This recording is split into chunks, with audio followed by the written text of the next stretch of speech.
नमस्कार, आप देख रहे हैं 4 PM। मैं हूं आपके साथ सिमरन। आगामी विधानसभा चुनाव को लेकर सियासी गलियारों में जमकर चर्चा हो रही है। इस बीच महाराष्ट्र चुनाव को लेकर राजनीतिक गलियारों में हलचल तेज हो गई है। नेताओं की लगातार प्रतिक्रियाएं सामने आ रही हैं। लेकिन एक तरफ जहां विपक्ष गठबंधन को वोटरों पर विश्वास है, तो वहीं दूसरी तरफ ईवीएम और चुनाव आयोग की निष्पक्षता पर भी सवाल उठ रहे हैं। वहीं हरियाणा चुनाव में मिली करारी हार के बाद कांग्रेस ने महाराष्ट्र चुनाव को लेकर तैयारियां और भी ज्यादा तेज कर दी हैं। इस बीच प्रचार प्रसार भी जोरों पर है। आरोप प्रत्यारोप भी खूब लग रहे हैं। चुनाव को मद्देनजर रखते हुए कांग्रेस ने स्टार प्रचारकों की सूची भी जारी कर दी है। बता दें कि लिस्ट में कांग्रेस अध्यक्ष मल्लिकार्जुन खड़गे, सोनिया गांधी, राहुल गांधी और प्रियंका गांधी सहित कई बड़े नेताओं के नाम हैं। सूची में सचिन पायलट, कन्हैया कुमार और इमरान प्रतापगढ़ी को भी जगह दी गई है। कांग्रेस के 40 स्टार प्रचारकों की सूची में तेलंगाना के सीएम रेवंत रेड्डी, कर्नाटक के CM Siddaramaiah, deputy CM DK Shiva Kumar और छत्तीसगढ़ के पूर्व सीएम भूपेश बघेल, राजस्थान के पूर्व सीएम अशोक गहलोत, पंजाब के पूर्व सीएम चरणजीत सिंह चन्नी का नाम भी है। अब स्टार प्रचारकों की सूची जारी होने के बाद नेताओं की प्रतिक्रिया भी सामने आने लगी है। इस बीच राजस्थान के पूर्व उप मुख्यमंत्री सचिन पायलट ने भी महाराष्ट्र चुनाव को लेकर अपनी प्रतिक्रिया दी है। साथ ही उन्होंने एमबीए की जीत को लेकर भी बड़ा दावा किया है। उन्होंने क्या कुछ कहा है, आप इस वीडियो में देखिए। हमारी सीट शेयरिंग बहुत अच्छे माहौल में संपन्न हो गई है और सत्ताधारी दल समझ गया है कि उनका जाना तय है। वो कितनी भी कोशिश कर लें, कितना प्रलोभन दे लें, कितना दबाव बना लें, लेकिन महाविकास आघाड़ी के सारे उम्मीदवार मजबूत स्थिति में हैं। और मराठवाड़ा जहाँ पर आज हम खड़े हैं, यहाँ के लोग तो पूरी तरह मन बना के बैठे हुए हैं कि कांग्रेस और सहयोगी दल के लोगों को जिताना है। हमारा मैनिफेस्टो, हमारा प्रचार, हमारा कैंपेन, हमारा प्रत्याशियों का चयन बहुत बेहतर है। और जो माहौल आज मुझे देखने को मिल रहा है, सभी धर्म के लोग, सभी जाति बिरादरी के लोग आज चाहते हैं कि बदलाव हो और बदलाव होगा। सर, आपने कहा ये कांग्रेस का गढ़ है, लेकिन जब हम बात करें चाहे नांदेड़ की हो, चाहे बगल में लातूर है, कांग्रेस के ही नेता हैं जो इस तरीके से यहाँ पे अशोक चौहान का बीजेपी में है, लातूर में जो है। देखिए, चुनाव से पहले कुछ लोग पार्टी छोड़ते हैं, कुछ पार्टी में आते हैं। ये कोई बहुत नई बात नहीं है, लेकिन लोग जो विचारधारा से बने हैं, कांग्रेस का जो मतदाता है वो वहीं का वहीं खड़ा है। जमीनी स्तर पर जो हमारे मजबूत वर्कर्स हैं, कार्यकर्ता हैं, पदाधिकारी हैं, वो मजबूती से खड़े हुए हैं। लोकसभा के अंदर सबसे बड़ा दल उनका गठबंधन हम लोग बनकर आए थे। हम अधिकांश सीट हम लोग जीते थे। हमारा स्ट्राइक रेट 80% था। जहां चुनाव लड़े वहां 80% कांग्रेस पार्टी के लोकसभा के उम्मीदवार जीत कर आए हैं और वो ट्रेंड कंटिन्यू करेगा।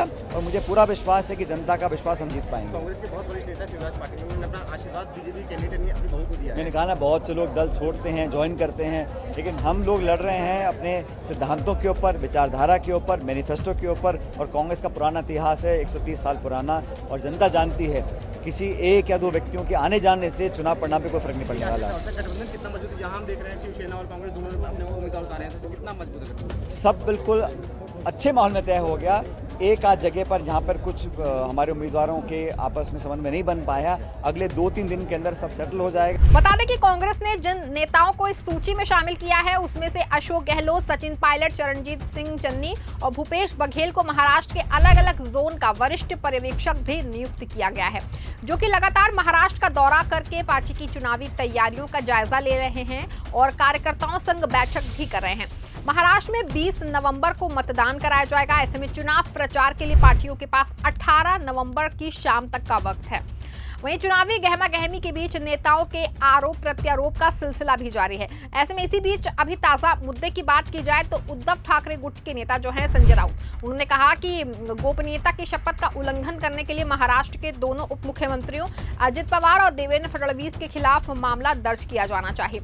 राउत की इस टिप्पणी से एक दिन पहले अजित पवार से अविभाजित एनसीपी के अपने सहयोगी और पूर्व गृह मंत्री दिवंगत आर पाटिल पर करोड़ों रुपए के कथित सिंचाई घोटाले में उनके खिलाफ खुली जांच का आदेश देने का आरोप लगाया था। संजय राउत ने पाटिल को एक ईमानदार और कुशल गृह मंत्री बताते हुए कहा कि उन्होंने कभी कुछ गलत नहीं किया था। देवेंद्र फडणवीस ने अजित पवार को फाइल दिखाकर गोपनीयता की शपथ का उल्लंघन किया। इन मुद्दों पर सार्वजनिक रूप से चर्चा कैसे की जा सकती है? शपथ के उल्लंघन के लिए राज्यपाल को फडणवीस और अजित पवार के खिलाफ मामला दर्ज करने का आदेश देना चाहिए। इतना ही नहीं, महाविकास अघाड़ी में बांगियों के सवाल पर भी संजय राउत ने प्रतिक्रिया दी। उन्होंने कहा कि गठबंधन में होता रहता है, हम साथ बैठेंगे और बांगियों को मनाने की कोशिश करेंगे। एमवीए महाराष्ट्र विधानसभा की उन 90% सीट पर बांगियों को मनाने में सफल रही है, जहां से इन नेताओं ने गठबंधन के आधिकारिक उम्मीदवारों के खिलाफ नामांकन दाखिल किया था। उन्होंने बताया कि शिवसेना उम्मीदवारों ने 96 सीट पर पर्चा दाखिल किया है। वहीं एमवीए गठबंधन को लेकर के बात की जाए तो भाजपा नेता भी इस गठबंधन को लेकर जमकर आलोचना कर रहे हैं। वहीं इस बीच भाजपा के सुधांशु त्रिवेदी ने महाराष्ट्र चुनाव के लिए एमवीए गठबंधन के सीट बंटवारे समझौते पर कटाक्ष किया। उन्होंने कहा कि पिछले चुनाव में कांग्रेस सबसे कम सीटें जीती थी, लेकिन इस बार सबसे ज्यादा सीटों पर चुनाव लड़ रही है। साथ ही उन्होंने क्या कुछ कहा, आप वीडियो में देखिए। नवाब मलिक जिससे अंडरवर्ल्ड खेलना का आरोप आपकी पार्टी ने लगाया, वो ऐतिहासिक गठबंधन के चुनाव लड़ रहा है। मुझे लगता है कि सबसे बड़ा अनकंफर्ट तो वहां टॉप लेवल पे है। उद्धव जी कहते रहे कि मुख्यमंत्री का चेहरा उन्हें प्रोजेक्ट कर दिया जाए, जिसके लिए उधर गए थे, और ये स्थिति ये है कि उनको भी डबल डिजिट में अटका दिया गया। मतलब कांग्रेस जो पिछली विधानसभा के जीती हुई सीटों के अनुसार नंबर 3 की पार्टी थी महाविकास अघाड़ी में महाराष्ट्र में, वो सीटों के बंटवारे में नंबर 1 की पार्टी हो गई। हम तो महायुति में तब भी नंबर 1 की पार्टी थे और आज भी नंबर 1 की पार्टी है। तो मुझे लगता है कि उद्धव जी और शरद पवार जी को सोचना चाहिए कि तोरी गठरी में लागा। वहीं हरियाणा चुनाव के नतीजों के बाद से लगातार चुनाव आयोग की पारदर्शिता और ईवीएम को लेकर भी लगातार सवाल उठ रहे हैं। इस बार अब महाराष्ट्र चुनाव से पहले भी ऐसे सवाल उठ रहे हैं कि कहीं हरियाणा के चुनावी की तरह महाराष्ट्र के चुनाव नतीजे भी ना पलट जाए। खैर, इसी मामले को लेकर एक बार फिर आरजेडी नेता मृत्युंजय तिवारी ने जमकर घेरा है। आरजेडी नेता मृत्युंजय तिवारी ने कहा कि केंद्र सरकार की कोई भी एजेंसी, विशेषकर चुनाव आयोग जैसी संस्था अगर बीजेपी की भाषा बोलने लगे, चुनाव आयोग बीजेपी आयोग बनकर रह जाए, तो फिर क्या कुछ कहना ही बेकार है। उन्होंने कहा कि लोकतंत्र में चुनाव आयोग की जिम्मेदारी है कि वो सभी राजनीतिक दलों की सुने, लेकिन पिछले 10 वर्षों में देखा है कि बाकी एजेंसियों की तरह चुनाव आयोग भी सवालों के घेरे में आ गया है। उन्होंने और भी क्या कुछ कहा, आप वीडियो में देखिए। अब तो कोई भी एजेंसियां केंद्र सरकार की और चुनाव आयोग जैसे संस्था अगर बीजेपी की भाषा बोलने लगे और ये चुनाव आयोग अगर बीजेपी आयोग बन के रह जाए तो फिर कुछ कहना ही बेकार है। लोकतंत्र में चुनाव आयोग की जिम्मेवारी है कि सभी पक्षों का, सभी राजनीतिक दलों का वो सुने, लेकिन देखा जा रहा है पिछले 10 वर्षों से किस तरह से बाकी एजेंसियों की तरह अब चुनाव आयोग पर जिस तरह सवाल खड़े हो रहे हैं, ये तो चिंता का विषय है। ये ठीक है कि क्लीन चिट आपने दिया, लेकिन जो आरोप लगाए जाते हैं विपक्षी दलों के द्वारा, उस आरोपों में तथ्य होता है।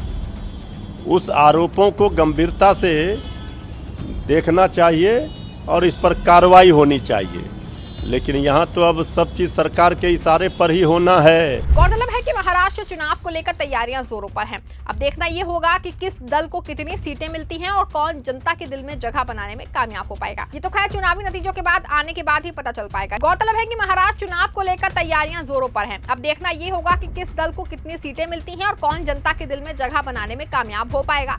ये तो खैर चुनावी नतीजों के आने के बाद ही सब कुछ साफ हो पाएगा। इस खबर में फिलहाल बस इतना ही। ऐसी तमाम राजनीतिक खबरों के लिए बने रहें और जुड़े रहें 4PM के साथ। धन्यवाद।